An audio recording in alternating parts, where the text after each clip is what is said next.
देखो, class 12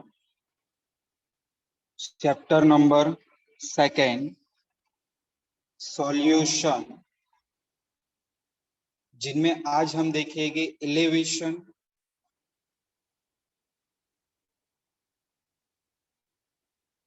of boiling point.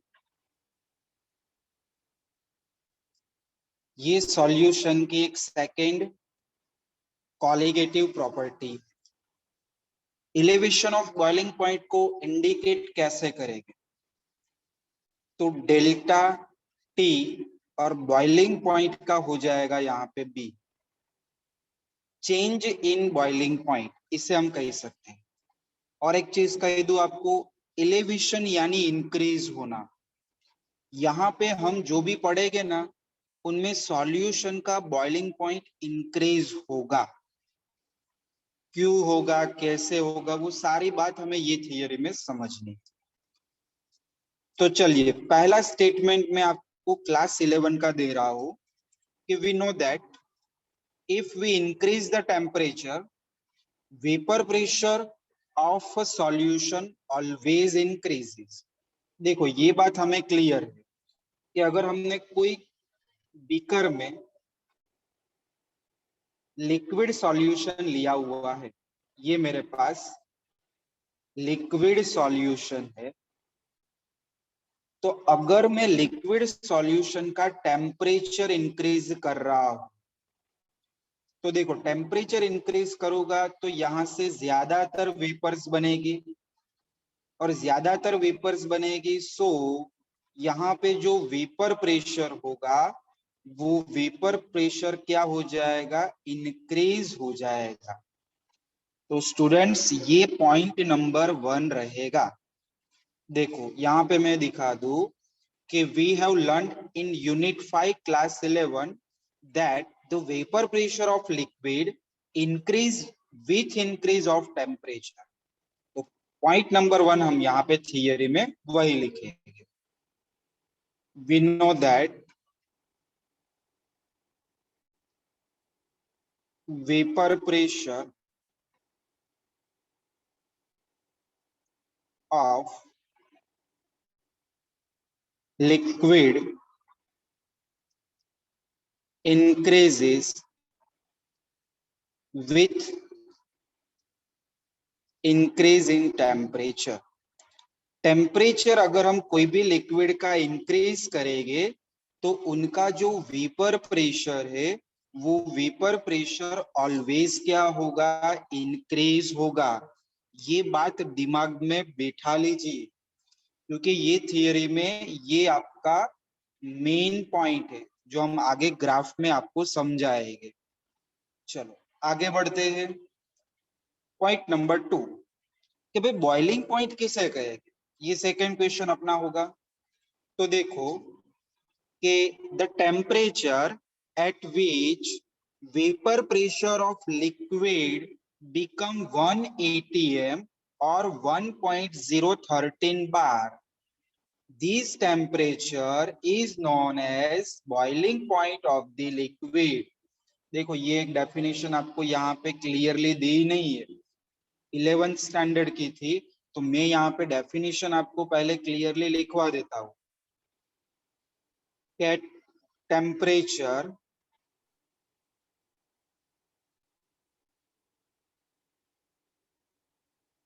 The vapour pressure of any liquid, कोई भी liquid हो, तो the temperature at which the vapour pressure of any liquid is become 1 atmospheric pressure, और बार में लिखे तो 1.013 बार।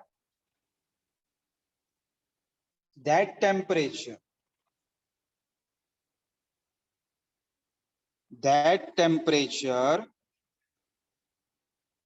is known as boiling point of such a liquid, वो liquid का वो बॉइलिंग पॉइंट कहलाएगा। फिर से मैं रिपीट कर रहा हूं कि कोई भी आपके पास लिक्विड है उनको आपको हीट करना है। कब तक हीट करना है? जब वो लिक्विड का प्रेशर 1 atm और 1.013 बार न हो जाए तब तक। वो टेम्परेचर को वो लिक्विड का बॉइलिंग पॉइंट कहेंगे। ये इनकी डेफिनेशन है बॉइलिंग पॉइंट की। चलो अभी ध्यान से मुझे बताना, ये शायद आपको मालूम ही होगा ये पॉइंट, तो मैं यहाँ पे लिख रहा हूं, मुझे बताना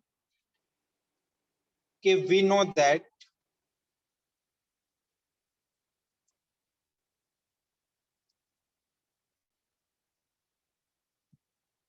boiling point of pure water, बोलो प्योर वाटर का बॉइलिंग पॉइंट कितना होगा? 100 डिग्री सेल्सियस।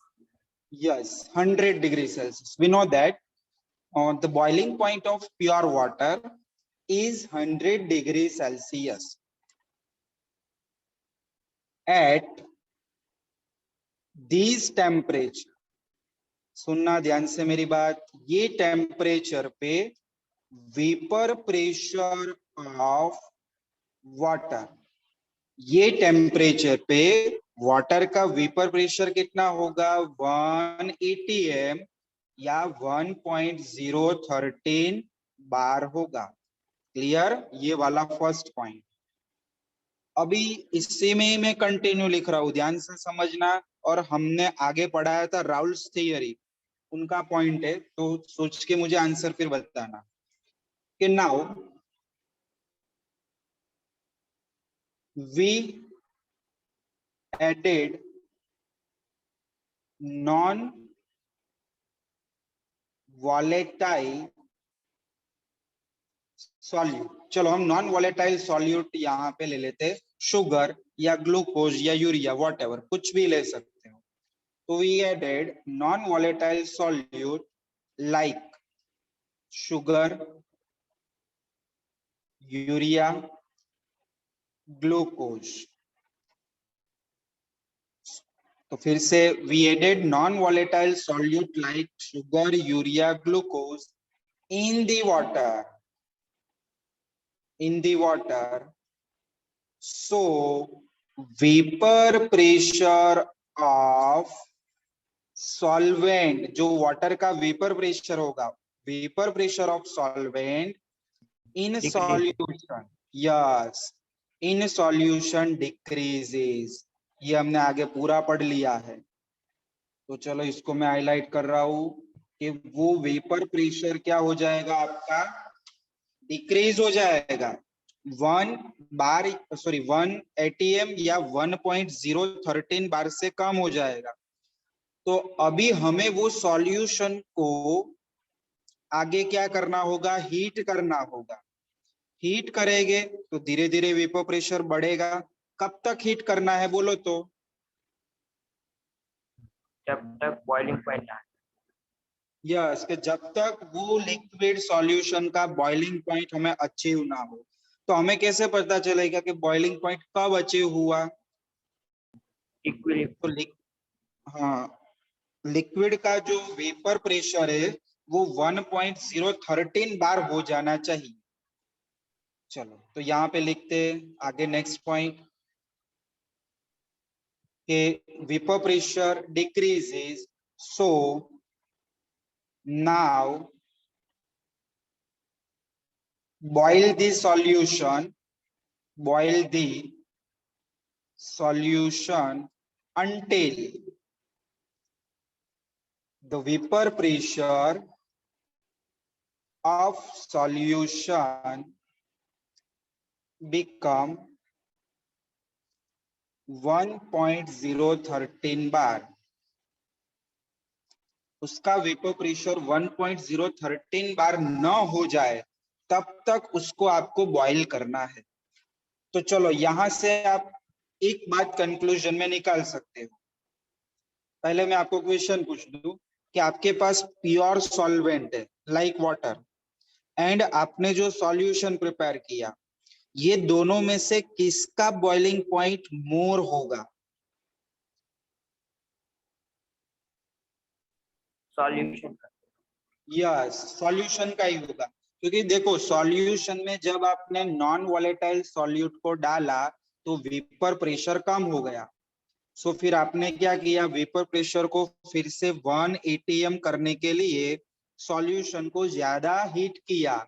सो सॉल्यूशन का बॉइलिंग पॉइंट ऑलवेज ग्रेटर होगा देन द प्योर सॉल्वेंट। ये मेन पॉइंट है ये थियरी का।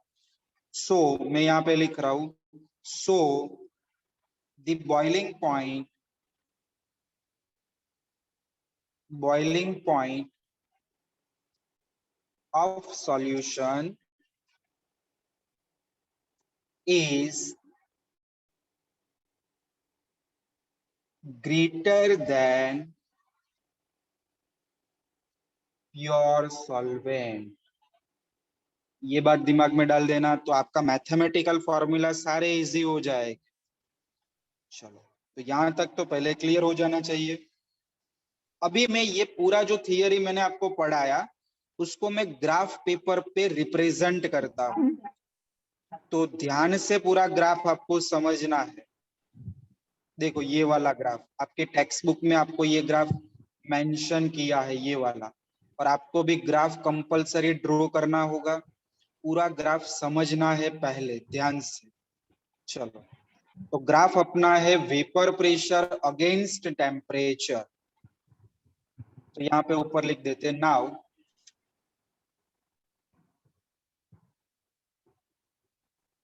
we plot graph vapor pressure versus temperature। चलो हम ग्राफ प्लॉट करते हैं यहाँ पे।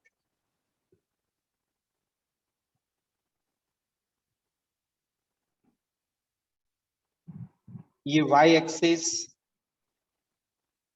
ये x एक्सिस। y एक्सिस पे हमने ले लिया है वेपर प्रेशर,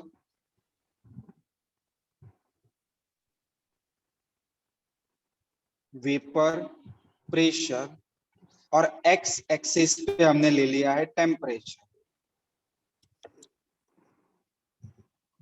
टेम्परेचर यहाँ पे मैंने केल्विन में ले लिया। अभी चलो, पहली चीज मैं आपको प्योर सॉल्वेंट का कर्व दिखा रहा हूं। देखो ये प्योर सॉल्वेंट का, यहां से वेपर प्रेशर, यहां से। चलो मैंने टेम्परेचर बढ़ाया तो वेपर प्रेशर भी बढ़ेगा, धीरे धीरे धीरे ग्राफ ऊपर जा रहा है, आप देख सकते हो ऐसे। ये जो ग्राफ मैंने प्लॉट किया है, ये वाला ग्राफ, वो है प्योर सॉल्वेंट का। यहाँ पे लिख रहा हूं प्योर सॉल्वेंट। चलो यहाँ पे कुछ टेम्परेचर आप ले लो।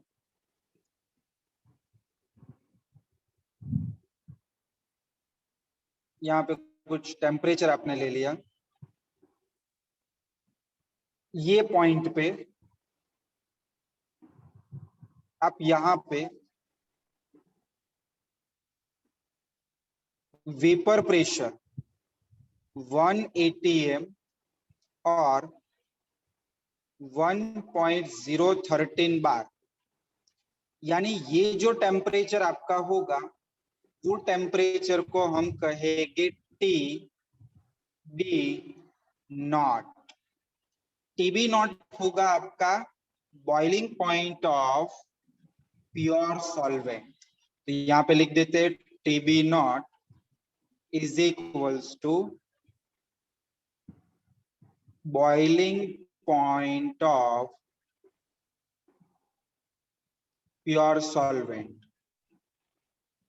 चलो अभी हम क्या करते हैं, सॉल्यूशन बनाते हैं। तो मैंने आपको बताया था जैसे ही आपने सॉल्यूशन बनाया तो वेपर प्रेशर डिक्रीज हो गया। चलो ये मैंने सॉल्यूशन का ग्राफ दिखाया आपको यहाँ। चलो अलग पेन से इंडिकेट करते हैं। ये पूरा है आपके पास सॉल्यूशन के लिए।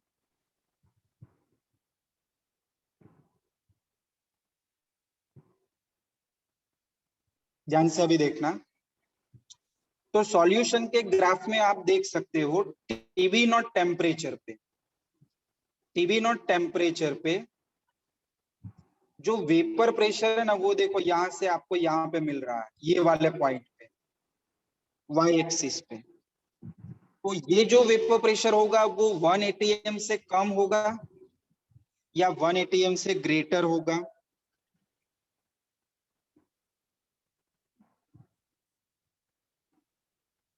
देखो यहाँ पे मैंने ब्लू कलर, चलो रेड कलर कर दूं।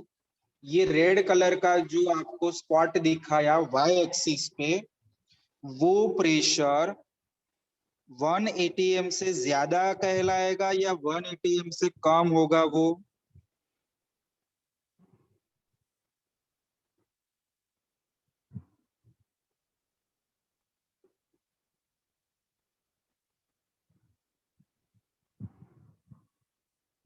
Hello, yes sir. हाँ बोलो इसका आंसर क्या होगा। ये जो मैंने टीबी नॉट पे ये लाइन स्क्रैच यहाँ पे मैंने की है ऐसे वाई एक्सिस पे, ये वैल्यू आपकी जो भी हो यहाँ पे वो लेस देन 1 atm होगी ना। Yes sir.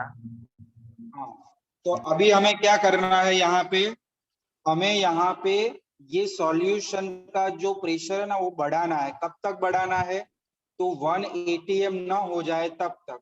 तो हमने और टेम्परेचर दिया और टेम्परेचर बढ़ाया, तो यहाँ पे देखो वेपर प्रेशर भी ऊपर बढ़ेगा। ये वेपर प्रेशर बढ़ा, ये स्पॉट तक हमने यहाँ पे टेम्परेचर दिया। और यहाँ पे आप देख सकते हो अभी सॉल्यूशन के लिए भी वेपर प्रेशर 1 atm हो गया। तो ये जो टेम्परेचर हुआ, ये टेम्परेचर आपका होगा टीबी। तो यहाँ पे हम कह सकते हैं TB equals to boiling point of solution. TB होगा सॉल्यूशन का बॉइलिंग पॉइंट। चलो अभी मुझे इलेवेशन निकालना है, डिफरेंस जो इंक्रीज हुआ वो निकालना है। तो वो हम कैलकुलेट कर सकते हैं। यहाँ पे हमें क्या निकालना है, इलेवेशन। तो ये निकाल लो, delta T B equals to, बड़ी वैल्यू कौन सी होगी, टीबी। सो मैंने लिख दिया टीबी माइनस टीबी नॉट, ये हो गया डेल्टा टीबी। और ये हुआ elevation of boiling point, delta TB. बोलो। तो ये फॉर्मूला एक काम में आएगा आपका खास, नीचे यहाँ पे लिख रहा हूं, elevation of boiling point, elevation of boiling point यानी delta TB is equals to TB minus TB naught, ये एक फॉर्मूला। चलो आगे अभी हम बढ़े। तो प्रैक्टिकली ऐसा प्रूव हुआ है, एक्सपेरिमेंटली ऐसा प्रूव हुआ है, elevation of boiling point is directly proportional to molality of the solution। तो ये पॉइंट लिखेंगे यहाँ पे, experimentally prove that elevation of boiling point is directly proportional to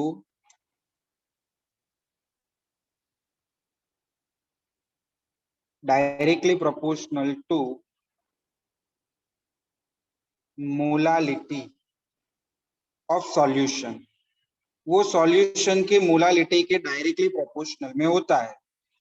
तो चलो इनको भी हम डिराइव करके देख लेते हैं। तो हम यहाँ पे लिखेंगे delta T B proportional small M. चलो इनको सॉल्व आउट करें। तो delta T B equals to K B into M. चलो मोलालिटी का formula, moles of solute upon mass of solute. Yes, moles of solute upon mass of solvent in KG. और इसको मैं symbolic ऐसे भी लिख सकता हूँ, W2 bye M2 into W1। और अगर मैं इसको ग्राम में लिखता हूँ तो मैं ऊपर 1000 से मल्टीप्लाई कर दूं। चलो ये फॉर्मूला यहाँ पे सब्स्टिट्यूट कर लो। So delta TB equals to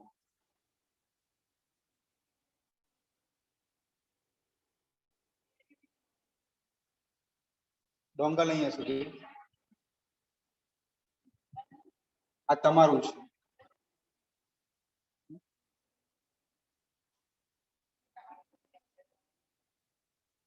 देखो तो आपको अभी मोलालिटी का यहाँ पे फॉर्मूला सब्स्टिट्यूट करना है। So delta TB equals to KB into W2 into 1000 upon M2 into W1। ये फॉर्मूला एग्जाम्पल के लिए इंपॉर्टेंट है।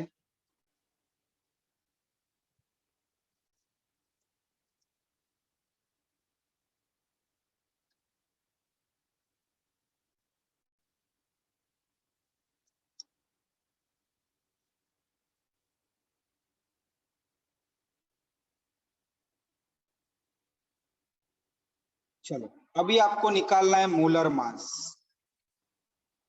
मोलर मास ऑफ सॉल्यूट यानी M2 निकालना है। तो M2 को सब्जेक्ट बना लो, M2 सामने चला गया, डेल्टा टीबी नीचे ले लो।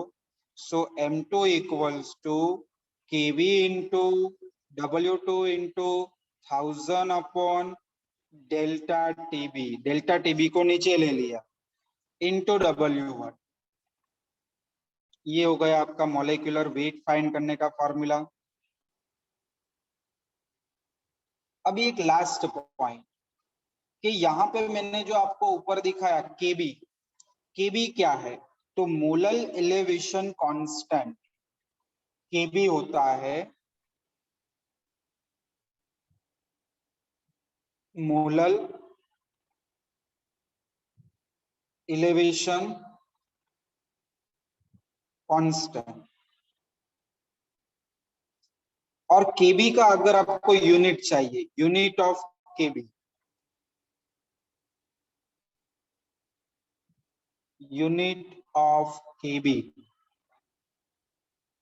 तो देखो केबी का यूनिट रहेगा, ये फॉर्मूला ऊपर वाला लिखो यहाँ नीचे, delta TB equals to KB into M. KB का यूनिट डिराइव करना है तो डेल्टा टीबी अपॉन एम।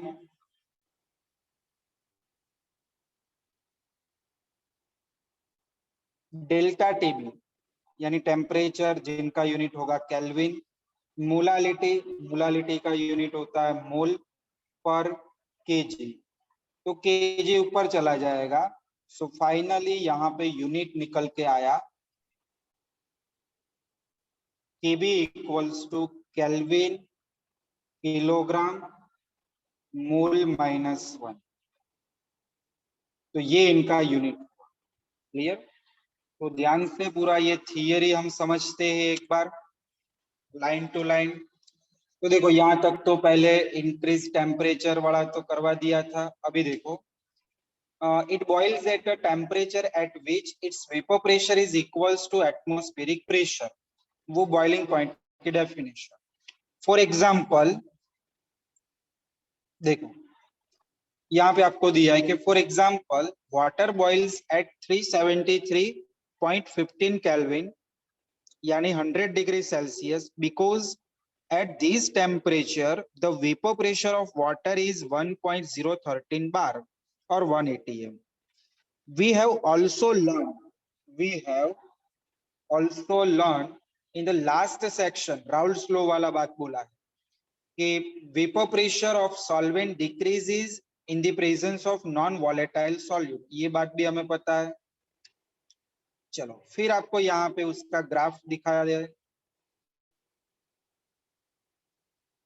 फिर यहाँ पे एक एग्जांपल लेके दिया है कि for example the vapour pressure of an aqueous solution sucrose is less than 1.013 bar at 100 degree Celsius temperature. In order to make this solution boils, so its vapor pressure must be increases to.